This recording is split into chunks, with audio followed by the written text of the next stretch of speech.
Okay, so we had the book of Zechariah here. We're in the last chapter with his response to their question about should we keep these fasts? So the book of Zechariah has made it clear so far that God is not through with Israel. A lot of people, a lot of different folks have come to the conclusion that somehow the church has incorporated, not necessarily replaced, but has incorporated Israel, and everything, all these promises to Israel has somehow been transferred to the church. I do not believe the Bible teaches this. I think that the church and Israel have separate origins and separate destinies. Okay, that doesn't mean that a Jewish believer is not part of the church, but it means that even in the New Testament, there was a distinction between a Jewish believer and a Gentile believer. All salvation comes through Christ. There is no question. That is it. But that doesn't change the fact that God has a separate purpose and a plan for each. Now, we know that with Israel, God talked about how one day all of their fastings would become feasts. One day, all the things that they would mourn would become things they rejoice in. So that's a destiny that has yet to be fulfilled. It has not happened yet. And one day we know that Israel is going to prosper under a righteous king. So we are continuing that conversation from chapter 7, where they said, should we keep these fasts? You're continuing to answer. He's going to explain to them the reason that all of your fastings are going to become feasts is not because of what you've done, not because you've done a good job, but it's because of me and my desire to give to you. The reason things are going to be good is because God is good, and God is good to you. So that takes us to chapter 8, verses 1 and 2. So he says, again, the word of the Lord of hosts came to me, saying, thus saith the Lord of hosts, I was jealous for Zion with great jealousy, and I was jealous for her with great fury. Now, isn't that interesting? Is this a God who sounds like he's all done with Israel and Jerusalem? I mean, they were as bad as they were going to get before the exile. They were horrible. So he sent them into exile. Did he just give up on them? No, he brought them back. So somebody could say, well, maybe whenever Jesus came to earth, maybe that was the restoration of Israel. But Jesus, whenever Jesus was talking about Jerusalem, did he act like it was all over for Jerusalem?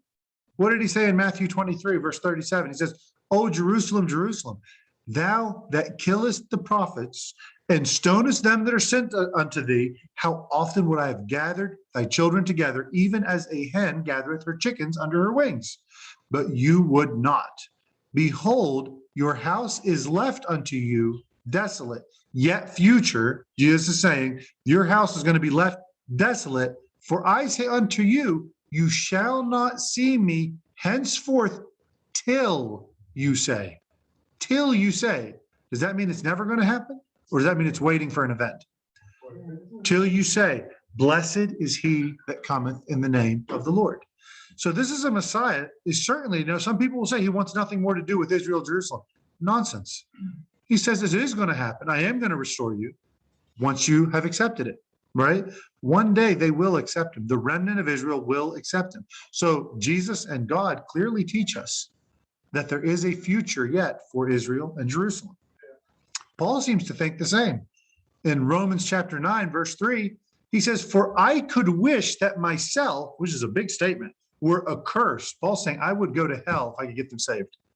He's like, for cursed from Christ for my brethren, my kinsmen according to the flesh. He's not talking to believing Israel. This is to rejecting Israel. He's talking to them.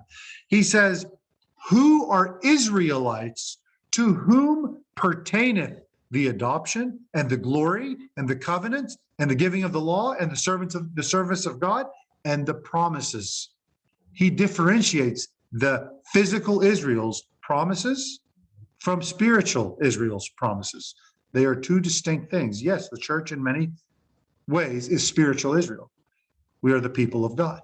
But physical Israel still has a destiny, even according to Paul, right?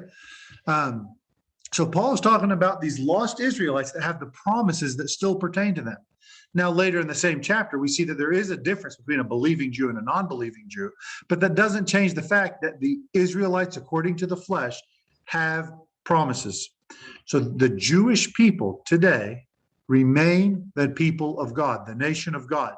But only those who accept Christ will ever be saved, because there's only one name under heaven whereby we must be saved. And that name is Jesus Christ. Now, Christians, we are also the people of God, and we're part of the royal priesthood. And you're going to find all kinds of references throughout the Bible of people who are saved. And as our brother just mentioned, there is a difference between the bride of Christ and the friends of Christ. We hear that there's a bride, and then there's a bunch of bridesmaids, or 10 virgins, as we read in the parables. There's all kinds of things that differentiate these other groups. There are many that are not of, there have flocks that are not of this fold, Jesus tells us, right? Talking about the Gentiles while he was talking to the Jews. So we know that God has a plan and a purpose for Israel that we are going to yet see. And that's what this chapter in many ways is about. So you get to verse 3 through 5. He says, "Thus saith the Lord, I am returned unto Zion, and will dwell in the midst of Jerusalem. And Jerusalem shall be called a city of truth, and the mountain of the Lord of hosts, the holy mountain. Thus saith the Lord of hosts, there shall yet old women and women, there shall yet old men and old women dwell in the streets of Jerusalem, and every man with his staff in his hand for very age. And the streets of him, and the streets of the city shall be full of boys and girls playing in the streets thereof." So interestingly, Jesus tells us, or the Lord tells us, that he will come and dwell in the midst of Jerusalem. And when he does, Jerusalem will be called the city of truth. Historically, has anyone looked at Jerusalem so far up till now in history? Have people ever looked at Jerusalem and like, wow, that's the city. We all need to be just like Jerusalem. It's the city of truth. Even when Jesus walked the earth, is that what they used to think of Jerusalem? No, the Romans thought of it as the worst place ever, the biggest troublemaking city ever. They eventually tear it apart to the ground, right? The point is, this has never happened. So this prophecy, God said it. To turn around and say that, no, he doesn't mean it, I don't have the guts to say that, like many people do. He says, "Thus saith the Lord, I am returned, I will dwell, and Jerusalem will be the city of truth." And it will happen. Jesus has every intention of not just going to Jerusalem, but returning to it, meaning he has dwelt there once and he will come back. Guess what? He did dwell there once. He dwelt there during his ministry, right? He stayed in Jerusalem numerous times, and he will be going back. I am returned. The same Jerusalem will see people living in peace. They'll be going in peace. It'll be called the city of truth. The people living there will get very old, and it will be full of children who can run in the streets. Let me ask you a question. Let's forget about Jerusalem for just 5 minutes or 5 seconds. Do you feel safe with your kids running in the streets today? Do we live in a time in a world where we're cool with kids just running around? No. No, I see it running around on the panic. Even if it's not your kid, right? Yeah. So the point is, this is obviously something that is not happening right now, right? So there's going to be a time where people are going to live, it's going to be full of children, and this can be nothing but the millennial reign. That's all it can be, right? People will continue to live to ripe old ages. Well, you're going to not worry. I mean, right now, if you get too old, what do? You get in a nursing home till you die, right? Well, these people, they're out walking on the streets. They're out going around and they're walking in the streets with their canes because they're so old. That's pretty amazing. I think a bit different. Yeah. When this occurred, we will all be gone and come back in our spiritual bodies. There are natural leadership, not one Jesus, but then David in his spiritual body. So there's so like a reverse. When they were in the natural, and God was your true king in the tabernacle, spiritual, they reject. Today, the church is in the natural. They'll be glorified, right? Christ is in the spiritual. Mhm. And so they will be in the nap this time. But you should be encouraged. Mhm. So I see how. It's a role reversal type thing. Yeah. People have the, Mhm. because it's not that it's all over, that this is fulfilled. That 1,000-year reign. Mhm. Absolutely. So it's interesting also to me, if you look at all nations of the world, particularly America and China, one of their biggest problems they're dealing with right now is that their populations, the children they're having, will not replace the current population, right? It's a big problem, especially in China. They used to actually restrict how many kids you could have, which led to a lot of kids being thrown out, which was a horrible thing. But the point is, they now see that they can't replace their current population. So they're removing some of their restrictions. America has a problem where many families are having one, maybe two kids. And based on just accidental death rates, that means a decline in every generation, right? So there's going to be a time where the aged will be cared for perfectly. They'll be cared for and they'll be walking the streets in their old age. It's going to be a pretty amazing retirement plan, maybe better than Social Security, right? So the point is, God one day will take care of these people. Now, particularly, he's talking to Israel, but we know his reign is going to be worldwide, and he's going to bring peace to the whole world. So the young people, you're not worried about a drug addict taking your kid or somebody abducting your kid. They can run the streets because justice will be practiced everywhere. That has not happened, but it will. It will happen. One of the signs of God's blessing is the running and laughing of children. Remember what Jesus loved to hear? He loved it, no matter how tired he was. He loved to hear kids. Remember, the last thing that Israel had heard was the cracking of kids' skulls on the walls as they came and, threw them out. And here's the promise they get. They've come back. He's like, you'll hear sound of children again, but it's going to be a great sound, not the sound of the evil of this world, right? So the millennial reign will be filled with people enjoying all the things that we enjoy. I mean, we don't really, right now, we have so much talent in each person that has never been discovered, never been revealed. There are Picassos and Michelangelos and Beethovens, and all these people have probably lived and died, never picking up a paintbrush, never putting any kind of note to paper, nothing. People writing novels, you name it. But imagine for 1,000 years, you can grow and you have peace and prosperity. And like when it comes to work, I don't know, maybe we're all going to have jobs, maybe, but it won't be like now where we're all materialistic and care about this nonsense. All of the wonderful things that we enjoy, we're going to get to enjoy.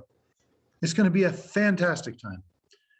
And then you get to verse 6, he says, thus saith the Lord of hosts, if it be marvelous in the eyes of the remnant of this people in these days, should it also be marvelous in mine eyes? If you can't believe it, you think I shouldn't believe it? Saith the Lord of hosts. People today, they still can't believe there's a millennial reign. So God's saying, well, if you can't believe it, that means I shouldn't believe it? That's a stupid statement. Of course, if it's true, it's true. Just because you don't think it's true doesn't change the fact that it's true.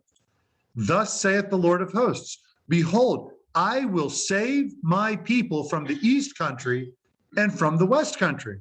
And I will bring them, and they shall dwell in the midst of Jerusalem, and they shall be my people, and I will be their God in truth and in righteousness. It sure seems to me that he is talking about Israel. And he sure seems to me that he's going to keep the promises that he made to them. He's clearly speaking about the millennial reign. It is the remnant of Israel. He says, you don't believe this is going to happen. It's going to happen. And then people today, Christians today, will still say it ain't going to happen. I just don't comprehend that. He's yelling at Israel for saying that it's not going to happen. He's like, it will happen. I'm going to bring you in, no matter how hard it is to believe. You will be regathered from the east. Okay, that makes sense. Assyria's to the northeast. And we know that Babylon's to the east. But he also mentions they're going to come from the west. Well, since when did Israel ever be regathered from the west? Well, since the 1940s they have, right? That's something that has not yet happened till this generation. This generation saw Israel gather from both directions. That's significant. I believe every word of the Bible is significant. And I think it's significant. It continues to happen every day. Today, people keep migrating back home. I mean, nobody even thinks about the miracle that Israel still exists as a thought. No nation, I am Lebanese. I was born in Lebanon. My children have about a 5% affiliation to Lebanon. Their children will say, yeah, my 23andMe said I was part Lebanese. They won't care. They'll have lost their identity of Lebanon. Israel for 2,000 years had no nation to call home, but every Jew knew they were a Jew. Some of their genetics is still 98% Jewish. That's incredible for a country without a nation. It's clear God has a plan and a purpose. They are a unique people, a peculiar people that God has a plan for. We get. I was told there's about 6 million Jews in Israel. Around the world, of the United States, maybe 1% or so. Mhm. The United States, 6 million Jews. There's historically more Jews in New York City than there are in almost all of Israel. My question, is it possible that a lot of things happen to us today is to get many of those 6 million back home? That's a good question. Time will tell. We'll see what the immigration patterns do as politics change. Mhm. That's a really good thought, because frankly, as governments go, America has always been a very pro-Israel government. And one of the big reasons, I think, from a human point of view, is that we were very instrumental in seeing that nation created. So it's almost like a referendum on our policies and our power. But today's political environment has very much changed their views on that. And it certainly may lead to more of an immigration, things like that. I was privileged to take a class in historical geography Mhm. in college, one semester in Israel, postgraduate study. And I went to a Messianic service. They were glad to see me from America and so forth. And they began talking personal. And they said they were angry with the American Jews. And I asked why. And they said that because they choose to remain chained in slavery in Egypt. I said, what do you mean? And they said they're chained on Wall Street. Mhm. They send money to them. That they won't go physically, right? They hardly call to come home. Certainly could be. Yeah. So, It's interesting also, like if you go to Israel today, you see how ready to go they are, especially when it comes to things of rebuilding the temple. All of the furniture has been built, made of solid gold on public display. I mean, it's amazing. But go ahead. but everybody participated in the government in some way. So the women in the military for 2 years, men for 3 years. Mhm. They are in reserve at 54 years old. So it's like a national participation. Right. So with the American Jews, there's no participation at all. Mhm. Except for financially, right? Historically, God has used certain nations, Babylon, Persia, Egypt, to Discipline. discipline Mhm. that he is using those nations to drive them back home. Mhm. Yeah. Time will tell. I mean, really. It's often going to be something really big that fit over here with Islam that will make Jews want to leave. The whole point is, right. And when we look at, that's why it's so good, in my opinion, to at least stay aware of the timeline of world events, but to do so with the lens of the Bible, because if you don't use the lens of the Bible, you'll be a frantic mess. But if you use the lens of the Bible, you just see God's timeline as it works. And usually the place to look at is Israel. because they are the centerpiece of this timeline. And I think you're exactly right. All right, that brings us to verse 9 through 11.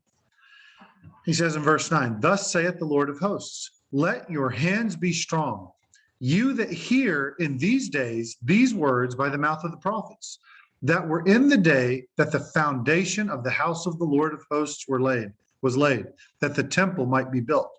For before these days there was no hire for man, no hire for beast, neither was there any peace to him that went out or came in because of the affliction. For I set all men, every one against his neighbor. But now I will not be unto the residue of this people as in the former days, saith the Lord of hosts." So Jesus is telling them the time he's speaking of is going to be different than any time before. The people of Israel, at every point in Israel's history, they have had opposition. Even during Solomon's time, they had opposition.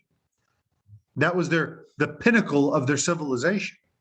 But they had opposition. He's like, nope, not when I come back. There's going to be peace everywhere. Everyone's going to be taken care of. The humans, the animals, everyone is going to be totally taken care of. There's a promise of a future peace that's going to be nothing like it's been in the past. When does that happen? During the millennial reign. I mean, this chapter is a very tough chapter for people who don't believe in the coming reign of King Jesus. Get to verse 12. It says in verse 12 through 15, "For the seed shall be prosperous, the vine shall give her fruit, the ground shall give her increase, the heavens shall give their dew, and I will cause the remnant of this people to possess all these things. And it shall come to pass that as you were a curse among the heathen, O house of Judah, O house of Israel, so will I save you, and you shall be a blessing. Fear not, let your hands be strong. For thus saith the Lord of hosts, as I thought to punish you when your fathers provoked me to wrath, saith the Lord of hosts, and I repented not, so again have I thought in these days to do well unto Jerusalem and to the house of Judah. Fear ye not." So Jesus said, I'm going to leave Jerusalem until they turn back to me, right? Well, we know that Jesus left Jerusalem, so clearly the days where he's going to do good has yet to come. Some people say these happened historically. Maybe they're happening right now. Maybe the rebuilding of Israel, maybe we're in the millennium right now. That's the argument many will make. But right now, if you walked into any country in the world, said, I'm a Jew, would people say, wow, that's great, we love you? That's not the case in many countries, right?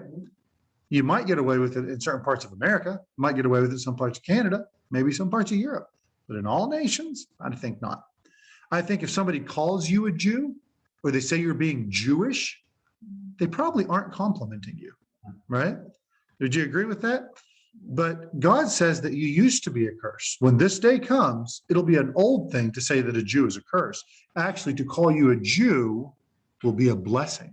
And if you say you're a Jew, everyone gets excited because they got a Jew here. We got a Jew over here.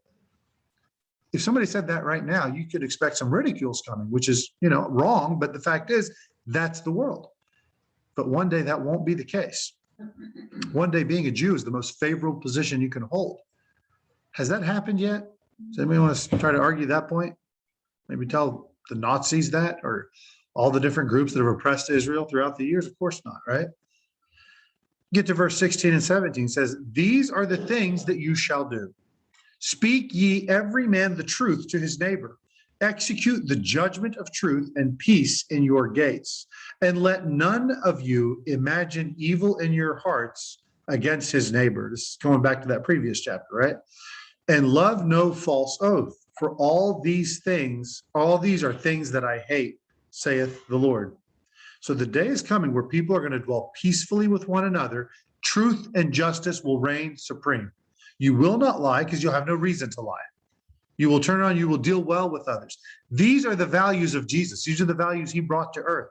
These are the values Christians today should be pursuing already and leading people to Christ because we hold those values. Sadly, many of us are hypocritical and we turn people away, which is not the goal. But the time is coming. Jesus is ruling in our hearts, but he will also rule physically on this earth. Verse 18 and 19 says, and the word of the Lord of hosts came unto me, saying, thus saith the Lord of hosts, the fast of the 4th month, the fast of the 5th, the fast of the 7th, And the fast of the 10th shall be to the house of Judah joy and gladness and cheerful feasts. Therefore, love the truth and peace. So all of the fasts will become what? Feasts. He didn't discount the holidays. He didn't say, because I didn't institute them, you can't have them. He's like, no. Every day that you were worried or upset about, it's going to be a day of rejoicing. Not because those particular days matter. Doesn't matter what day, whether you're going to celebrate Christmas or whatever. What matters is every day will be feasting when you're living under the reign of Jesus. You should already be feasting if you are a saved child of God, feasting on the word, feasting on his love, spending time with his people, right? All of these things are things that should be happening and one day will happen. So when is sadness turned to joy? When are fastings turned to feastings? Well, Jesus partially fulfilled a prophecy. He partially fulfilled a prophecy. This all comes from Isaiah 61. Jesus quotes half of this prophecy because the second half will be fulfilled at his second coming. Isaiah 61 verse 1 says, the Spirit of the Lord God is upon me, because the Lord has anointed me to preach good tidings unto the meek. He has sent me to bind up the brokenhearted, to proclaim liberty to the captives, and the opening of the prison to them that are bound, to proclaim the acceptable year of the Lord and the day of vengeance to our God. Now he stops before going on. He says, and then, but the rest of the prophecy says, to comfort all that mourn, to appoint unto them that mourn in Zion, to the mountain of God, right? To give unto them beauty for ashes, the oil of joy for mourning, replacing the fasting with feast, replacing the mourning with joy, the garment of praise for the spirit of heaviness, that they might be called trees of righteousness, the planting of the Lord, that he might be glorified. Jesus will fulfill that second half of the prophecy just as literally as he fulfilled the first half of that prophecy. He is consistent yesterday, today, and forever. Verse 20 says, thus saith the Lord of hosts, it shall yet come to pass that there shall come people and the inhabitants of many cities. And the inhabitants of one city shall go to another, saying, let us speedily go to pray before the Lord, and to seek the Lord of hosts, I will go also. Just curious, since, people think we're in the millennium. Some people do. Again, obviously, I disagree with that. But how often do you come across some random person begging you to come to church with you? Can you please take me with you to church? Is that a very often problem that you have? Do you need to all buy vans because of all the neighbors trying to get in and go with you? Doesn't seem to be, right? Usually we're inviting people and they're saying no thanks if we're inviting people. How many times do you see all these multiple cities having pilgrims trying to travel to go and seek God? Not very often, right? So, but one day that's going to happen. And verse 22 and 23 talks about what some people are going to do. It says, yea, many people and strong nations. These aren't just, no poor third world countries. Strong nations shall come to seek the Lord of hosts. Where? In Jerusalem. Okay, let me pause right there. When the Samaritans wanted to know where to worship Jesus, they said, we thought we could worship him in this mountain. He's like, but they say we got to go to Jerusalem to the temple. He says, no, the day's coming where you worship me in spirit and in truth. Well, that day we're in. You worship Jesus today in spirit and truth. You're no closer to him in Jerusalem than you are right where you're at right now. You're no closer to him in church than where you're at right now. But there is a day coming where you will physically go to Jerusalem. Guess why? Because he physically will be in Jerusalem. He says they shall come to seek the Lord of hosts in Jerusalem and to pray before the Lord. Thus saith the Lord of hosts. Whenever Jesus says, thus saith the Lord of hosts, he means I am saying it and I mean it. I say what I mean and I mean what I say. In those days, it shall come to pass that 10 men will take hold out of all languages of the nations, even shall take hold of the skirt of him that is a Jew, saying, we will go with you, for we have heard that God is with you. That doesn't happen very often. I would say that's never happened. Okay. On the one hand, spiritually, you can say the church has fulfilled this, right? we want to see God. We want to seek him from all nations. We want to look to see his glory. We want to become like him. But clearly, this literal fulfillment has not happened. People from all over the world will go and seek God, will go and look for a Jew to show them how to seek God. If the church is supposed to be represented here, we don't go to the Jew to know how to seek God. Matter of fact, we invite the Jew to come to us so that we can reveal Jesus to him, right? So this cannot be specifically fulfilled by the church. But one day, when Israel accepts, the Jews will have a much better understanding, especially those who understand the God that they know from the Old Testament.